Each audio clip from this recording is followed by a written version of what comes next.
ರಾಜ್ಯದಲ್ಲಿ ಸೃಷ್ಟಿಯಾಗಿರುವಂತಹ ವಿಪರೀತ ಬರದ ಕಾರಣಕ್ಕೆ ಕಾವೇರಿ ಜಲಾನಯನ ಪ್ರದೇಶದಲ್ಲಿರುವಂತಹ ರೈತರಂತೂ ಈಗಾಗಲೇ ಸಂಕಷ್ಟದಲ್ಲಿದ್ದಾರೆ. ಸಂಕಷ್ಟದ ಮೇಲೆ ಬರೆ ಎಳೆಯೋ ಕೆಲಸ CWRC ಇಂದ ಆಗಿದೆ. ತಮಿಳುನಾಡಿಗೆ ಅನುಕೂಲ ಆದರೆ ನಮಗಂತೂ ಘೋರ ಅನ್ಯಾಯ ಆಗಿದೆ. ಬರಗಾಲದಲ್ಲಿ ಸಮಸ್ಯೆಗೆ ಮದ್ದು ಅರಿತಾರಾ ಸಿಎಂ DK ಶಿವಕುಮಾರ್ ಅನ್ನೋ ಪ್ರಶ್ನೆ.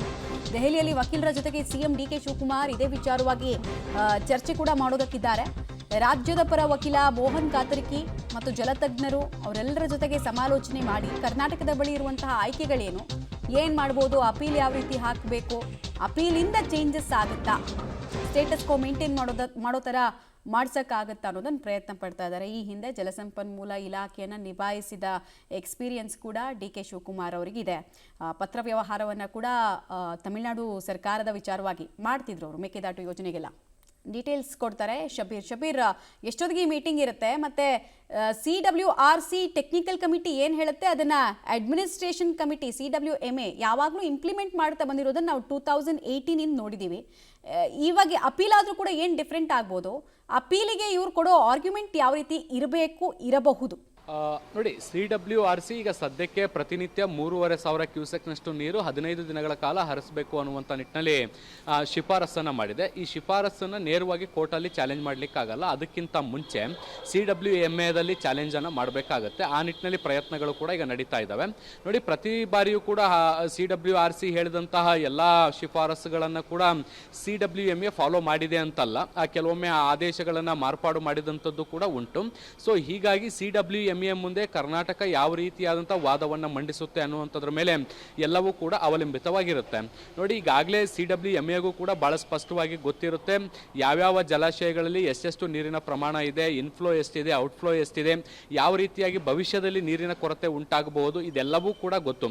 ಕಳೆದ ಬಾರಿ ಸಭೆ ನಡೆಸಿದಂಥ ಸಂದರ್ಭದಲ್ಲೂ ಕೂಡ ಕರ್ನಾಟಕ ಮತ್ತು ತಮಿಳುನಾಡಿಗೆ ಮುಖ್ಯವಾಗಿ ಬರದ ಪರಿಸ್ಥಿತಿಗಳು ಮುಂದೆ ಬರಬಹುದಾದಂಥ ಸಾಧ್ಯತೆಗಳಿದೆ. ಹೀಗಾಗಿ ನೀರನ್ನು ಕುಡಿಯುವ ನೀರು ಮತ್ತು ಪರಿಸರ ಉದ್ದೇಶಗಳಿಗೆ ಮಾತ್ರ ಮೀಸಲಿಡಿ, ಅದಾಗಿ ಅನಗತ್ಯವಾಗಿ ಪೋಲ್ ಮಾಡಬೇಡಿ ಅನ್ನುವಂತಹ ನಿರ್ದೇಶನವನ್ನು ಕೂಡ ಕೊಟ್ಟಿತ್ತು. ಈ ಎಲ್ಲ ಬೆಳವಣಿಗೆಗಳ ನಡುವೆ ಈಗ CWRC ನೀರನ್ನು ಹರಿಸಬೇಕು ಅನ್ನುವಂತಹ ಶಿಫಾರಸನ್ನು ಏನು ಮಾಡಿದೆ, ಇದನ್ನು CWMAದಲ್ಲಿ ರಾಜ್ಯ ವಿರೋಧ ಮಾಡುವಂತಹ ಪ್ರಯತ್ನಗಳನ್ನು ಮಾಡ್ಬೋದು. ಜೊತೆಗೆ ಈ ನೀರಿನ ಹರಿವೇನಿದೆ ಅಂದರೆ ಪ್ರತಿನಿತ್ಯ 3,500 ಕ್ಯೂಸೆಕ್ ಏನಿದೆ, ಇದನ್ನು ಕಡಿಮೆ ಮಾಡಿಕೊಳ್ಳುವಂಥ ಪ್ರಯತ್ನಗಳನ್ನು ಕೂಡ ಮಾಡ್ಬೋದು. ನೋಡಿ, ಒಂದು ವೇಳೆ ಸಂಪೂರ್ಣವಾಗಿ ಹರಿಸೋಕ್ಕಾಗಲ್ಲ ಅನ್ನುವಂಥ ನಿಟ್ಟಿನಲ್ಲಿ ವಾದವನ್ನು ಕರ್ನಾಟಕ ಮಂಡಿಸಿದ್ರು ಕೂಡ, ಬಟ್ ತಮಿಳುನಾಡಿಗೆ ಕುಡಿಯುವ ನೀರು ಸೇರಿದಂತೆ ಬೇರೆ ಬೇರೆ ಉದ್ದೇಶಗಳಿಗಾಗಿ ಒಂದಷ್ಟು ನೀರನ್ನು ಕೆಳ ರಾಜ್ಯಗಳಿಗೆ ಹರಿಬಿಡಬೇಕಾಗತ್ತೆ. ಸೊ ಆ ನಿಯಮಗಳ ಅಡಿಯಲ್ಲಿ ಈ ನೀರಿನ ಪ್ರಮಾಣ ಏನಿದೆ ಅದನ್ನು ಮಾರ್ಪಾಡು ಮಾಡಲಿಕ್ಕೆ ಅವಕಾಶಗಳಿದ್ದಾವೆ. ಒಂದು ವೇಳೆ ಮಾರ್ಪಾಡು ಆಗದೇ ಇದ್ದಂಥ ಸಂದರ್ಭದಲ್ಲಿ ಮಾತ್ರ ನಾವು ಸುಪ್ರೀಂ ಕೋರ್ಟ್ಗೆ ಒಂದು IA ಹಾಕ್ಲಿಕ್ಕೆ ಕೂಡ ಅವಕಾಶಗಳಿರ್ತವೆ. ಆ ನಿಟ್ಟಿನಲ್ಲಿ ಏನೆಲ್ಲ ಕಾನೂನು ಪ್ರಯತ್ನಗಳನ್ನು ಮಾಡ್ಬೋದು ಅನ್ನೋದಕ್ಕೆ ಸಂಬಂಧಪಟ್ಟಂತೆ ಇವತ್ತು ವಕೀಲರ ಜೊತೆಗೆ ಮುಖ್ಯಮಂತ್ರಿಗಳು ಕೂಡ ಚರ್ಚೆಯನ್ನು ಮಾಡ್ತಾರೆ. 11:00 ರಾಜ್ಯದ ವಕೀಲರ ಸಭೆಯನ್ನು ಕೂಡ ಇವತ್ತು ಕರೆಯಲಾಗಿರುವಂಥದ್ದು. ಬಹುಶಃ ಇದು ಆನ್ಲೈನ್ನಲ್ಲಿ ಸಭೆ ನಡೆಯುವಂಥ ಸಾಧ್ಯತೆಗಳು ಕೂಡ ಕಾಣಿಸ್ತಾ ಇರುವಂಥದ್ದು.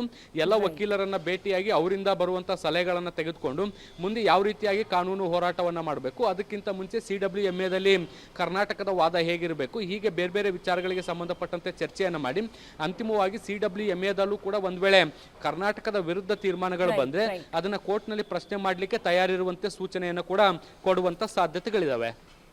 ಧನ್ಯವಾದ ತಮ್ಮ ಮಾಹಿತಿಗಾಗಿ ಶಬೀರ್. ಸುಪ್ರೀಂ ಕೋರ್ಟ್ ಈ ಹಿಂದೆ ಕೆಲವು ಸಲ ನಾವು ಹೀಗೆ ಅಪೀಲ್ ಆದಾಗ CWMA ಏನು ಹೇಳಿದೆ ಅದನ್ನು ಫಾಲೋ ಮಾಡಿ ಅಂತೆಲ್ಲ ಹೇಳಿತ್ತು. ಸೊ ತೀರಾ ಕಷ್ಟದ ಪರಿಸ್ಥಿತಿ ಅಂತೂ ಇದೆ.